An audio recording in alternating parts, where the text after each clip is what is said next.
on like what made you want to pursue an MBA and why, I guess, Cornell specifically. I'm just really interested on kind of like your thought process on that, and I'd love to kind of hear about your journey there.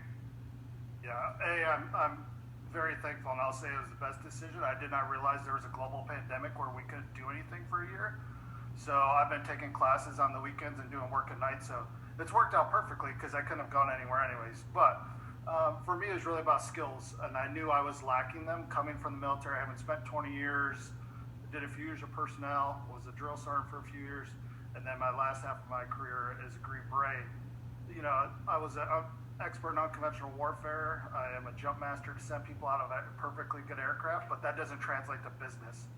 So really it was then be able to do that both on a brand as, hey, the brand, you know, going to Cornell, and that is why I chose it for the most part, was the brand. People know that, it's a known entity.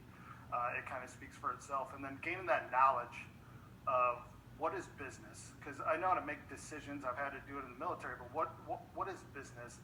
What are the business decisions need to be made? What are they in the future? What's the theory behind it? And then the best, Cornell was the best for me after deciding not to do full time, was the weekends, because it was on the weekends. I could work on my schoolwork at night, and I also got a network across the country into Canada and into South America and Central America through the program. So now as I wind it up, I'm very happy I did it, and I think just got lucky that it coincided with COVID. For example, one time it was myself, a few other people I was leading. I was a ground force commander, and we had 156 of our indige that were the foreign special operations, and we had more, so it was like a total of a couple hundred. And we're out there leading with no backup, no nothing, you know, just air support. So we had to figure situations out. Usually it's using our brain. So how to know when to make a decision, how to read people, how to understand to build those relationships, and the emotional intelligence is biggest thing that probably carries over outside of there. And then adaptability, which I know a lot of times, you know, you all are sourcing and, you know, seeking talent. It's for specific skill sets.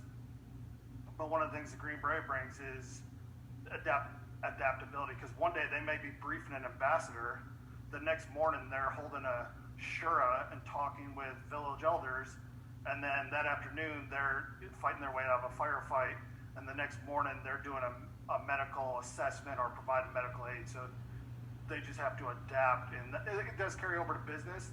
It obviously is not something the companies, hey, I need somebody who can do everything here, but just, you know, obviously 2020 was a pretty crazy year, and, you know, we're about 1 month into 2021 now.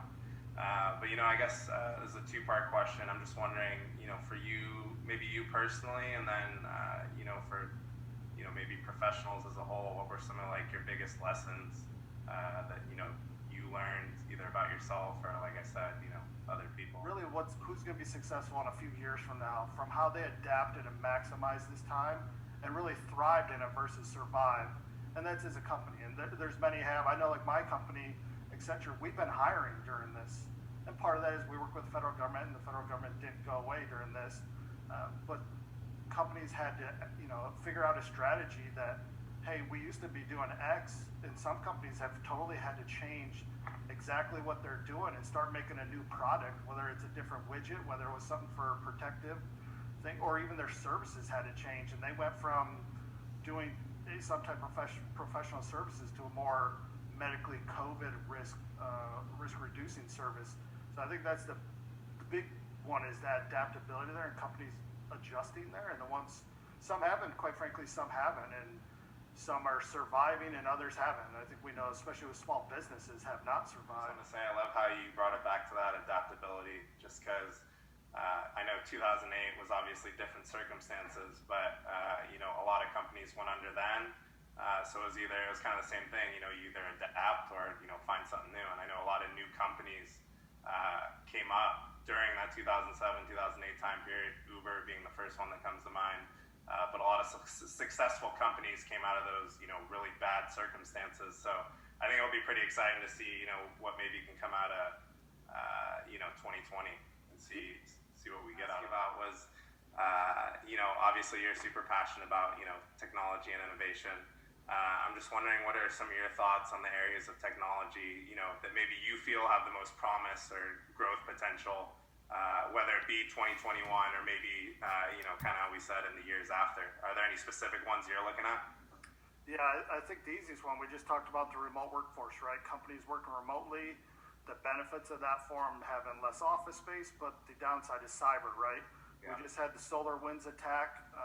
That's still trying to be figured out what's that affected companies and our government, but multiple companies. So cyber is important, and it is a skill that is going to be, it is in demand. It's going to continue to grow in demand. It's something we have to think about even at home, right? Because we're working from home, working over our laptops, what's our Wi-Fi situation there, but even companies. So one is cyber, and then again, it's tech focused, right? So what do we do with a cloud, and what is a cloud? We need data, and if we're all going to be separated like this, we need somewhere to centrally store our data where we can access it, pull it in, integrate it with our functions, and send it back out to integrate with other functions. So cloud, which again, you need security, cybersecurity for that. That's extremely important. And then, big data, I think, is the one that, a lot of people are talking about artificial intelligence and that. And I think some companies are there and they can start leveraging that. Some companies aren't there yet, and I think a lot of aspects of the U.S. government aren't there yet. Where I work at, on the federal side, looking at things, is a lot of people aren't ready for artificial intelligence, virtual reality, and robotic automation. We're still on old technologies. We got to catch up. So I think big data is going to allow that. How do you use that big data to improve your operations? Because it's nice to gather data. Everybody has data, but what are you going to do with it? How are you going to improve your operations and be successful and leverage that against your competitors? So you're gaining more profit share, you're gaining more business, and they're not. So those three things are not necessarily things that stoke up great conversations around the dinner table of excitement in some places, but they're important, right? And it's going more tech focused. And if you're not, it goes with why I'm at Accenture, right? They're tech focused. My background, yes, I use technology in the military, but I knew I needed to gain more knowledge there.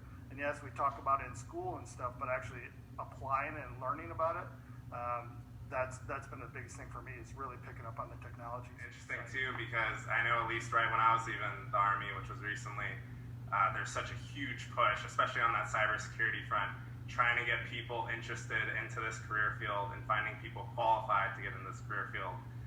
Because obviously not many computer science, people are coming into the Army.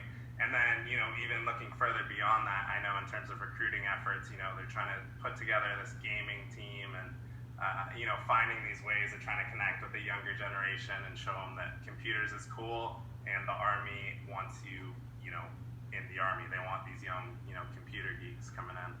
Coming out of all branches of the military, who did not have computer science degrees, but were trained and can go toe-to-toe with the best of them. And I think a lot of companies are realizing that now and are tapping into those pools of schools within the branches that churn out these cyber soldiers that, as I said, can really go against the best of the best who have been trained by, Ivy League schools, etc. So yeah, quite fascinating. And I think on that, the great part about a lot of that is you don't necessarily need formal training, right? You can take certification courses on your free time, advance your skill sets, and gain that knowledge, and you can set yourself apart. It's really not, what kind of piece of paper you have there. But yeah, good point, Sharif.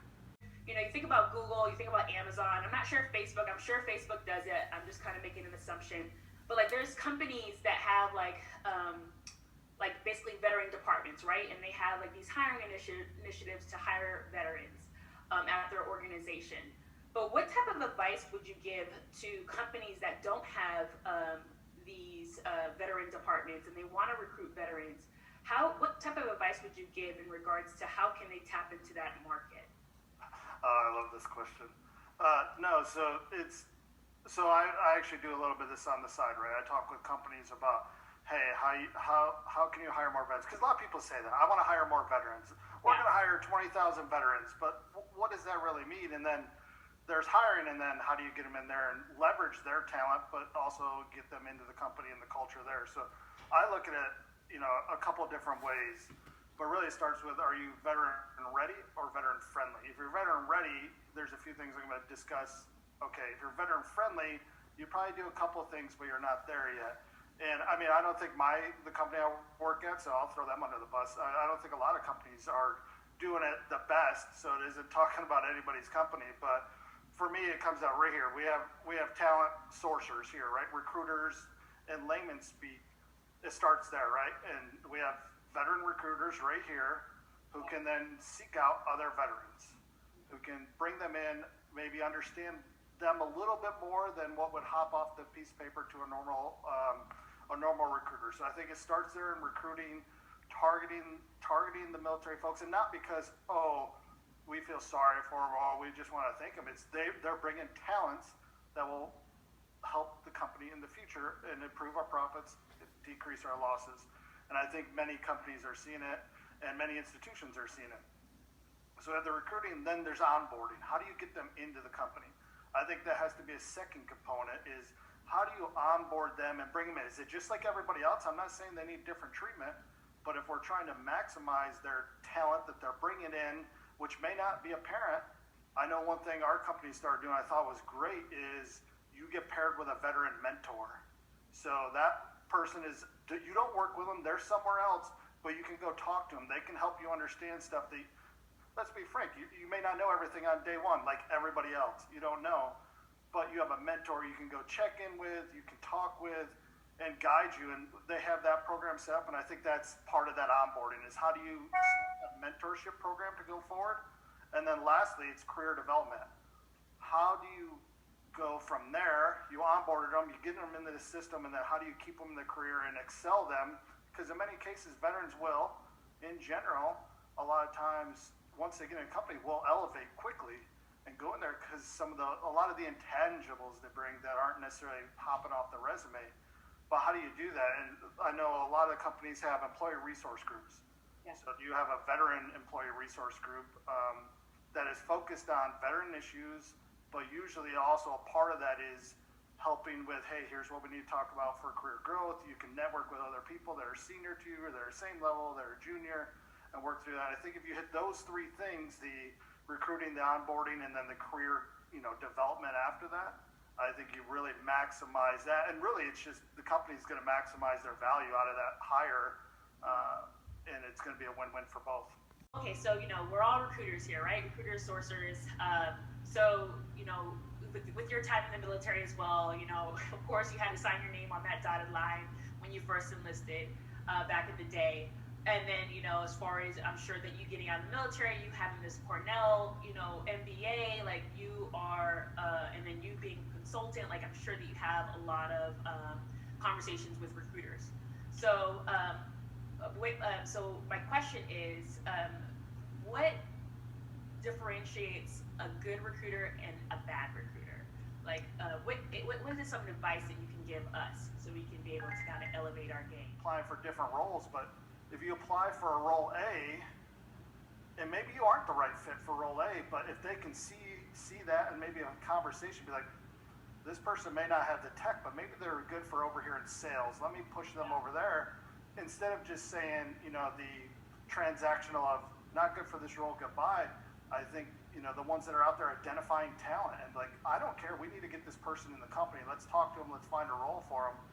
And then the enthusiasm. I've talked with a lot of recruiters and sourcing, talent acquisition, and some were like, do you want to be here today? Do you want to do your job? It did not make me, it made me question the company, right? Because I'm like, if this is the person trying to get me in the company, it's a two-way street here, and they are acting like they don't want to talk to me, it's turning me off. But a lot of them I've dealt with have enthusiasm. They're excited about their company. They're excited to talk about the process and inform you of what the process is, and they're excited to keep that communication up because we understand, most of us understand that it's not going to happen overnight. Like, hey, I did my interview and now I'm hired. Great. There's a process you're going to go through, and keeping that communication and that positivity, for lack of better words, there, to me, stick out in the recruiting department. And I know none of that really, at the end of the day, puts a quantitative number, is quantitatively filling slots for you. Yeah. But I think it's that people, Yeah.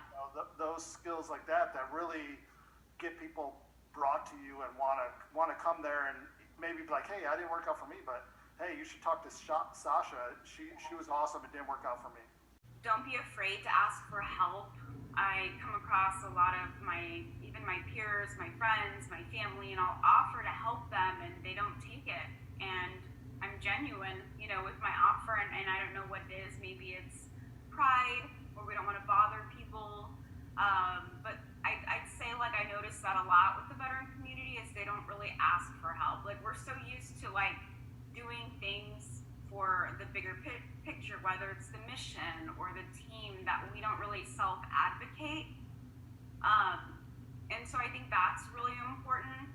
And also to know that it's that transition is likely going to be a very humbling experience, and that's okay. And to just really learn from everything. And I know that I had a lot of setbacks in my journey, and I thought I was ready and I had planned, but there's never too much planning. And I think everything happens for a reason, and hopefully I can continue to just share those little pieces with others and hope that their journey isn't as complex or difficult as mine was. Getting accepted into UC Berkeley, and when I told people about those goals that I had, whether it was education or professional goals, people would look at me like, oh man, good luck. So that kind of, after a while, it got to me a little. It kind of hurt my self-confidence a little bit, but I just tried not to let self-doubt and fear of rejection hold me back. And I just remember telling myself, if I don't make it, oh well, who cares?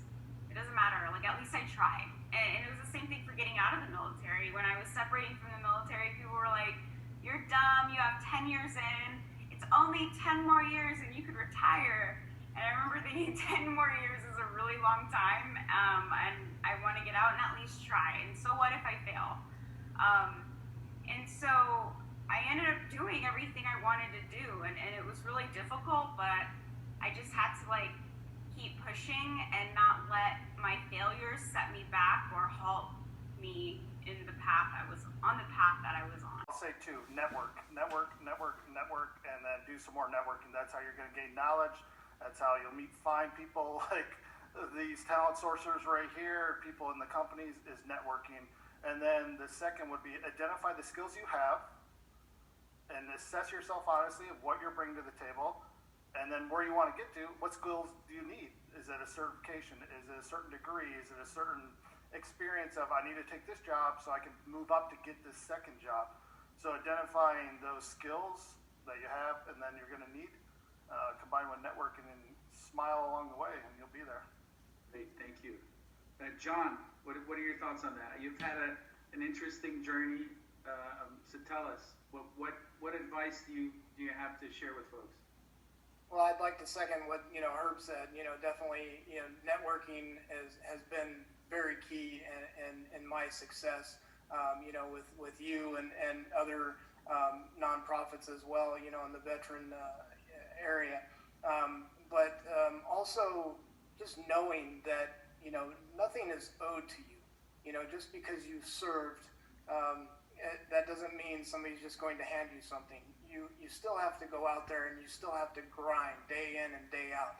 And and if that means getting that certificate or going and getting that degree or whatever it is that you see yourself doing, then you need to take that discipline that you did learn in the military and apply that. And I think that's what's going to make most people successful, and just not expecting something just to fall in your lap. It's great if it does, but typically it doesn't. Just to echo off Lorraine a little bit, I think one of the first things you have to come to terms with is you're going to be uncomfortable, and you're going to have to put yourself out there. there's going to be a very select few of people that make it out of the military and have something lined up and, a really great job and just be ready to go. But the reality for the vast majority of us is you're going to have to rely on other factors. And like Herb was saying, networking is huge. I'm sure he can attest from personal experience when you just cold apply to places, most of the time you're never going to hear back from them. You'll never hear another word, never get an email, and it's just gone. So, having that resilience to be able to deal with that rejection and know that, it's not the end of the world, we'll move on to the next one.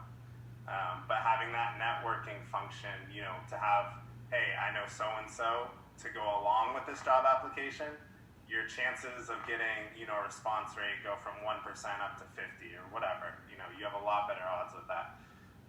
The other one I wanted to speak about as well is I know John was saying, don't come out and, expect anything just because you're a veteran, which I totally agree with. But I also just wanted to speak on the flip side of it as well is, make sure when you're going into these job interviews and, prospective jobs is that you need to learn to sell yourself. And it's a very, awkward and not a very natural thing for most veterans, I think. Just because we're so used to being part of something bigger than ourselves.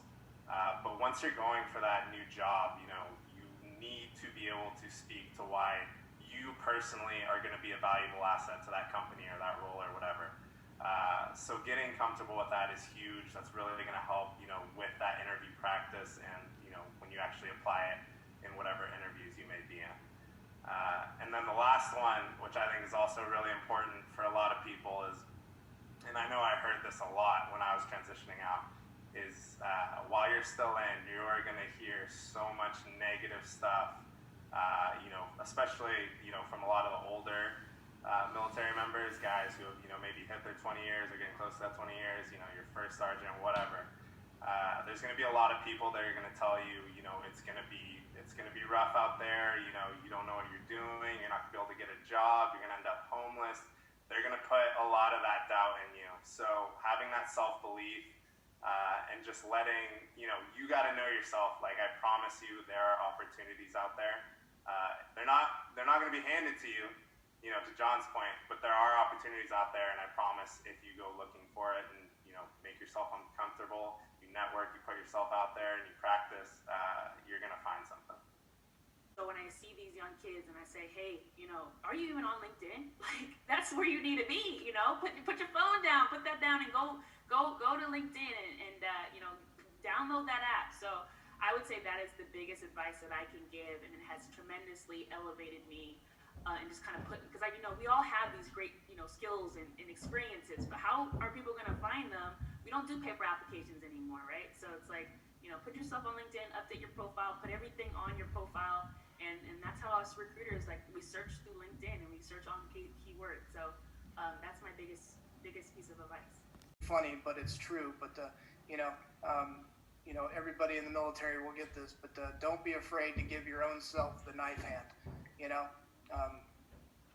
Really, you have to, and it really motivates you sometimes. And when you've been through basic or you've been a drill sergeant or whatever, you understand the power of the knife hand. Don't be afraid to give it to yourself. Any last final comments from you, sir? I appreciate having me here. I appreciate what you do at Bellator. I appreciate what all these folks do as part of Bellator and for other veterans, both, in their day jobs and in their free time. And, something that sticks out to me is just the diversity that you see here. If you could see our faces, yes, we all look different, right? But also the diversity of backgrounds in the military. All of us come from different walks of life. And then you go diversity of companies right now.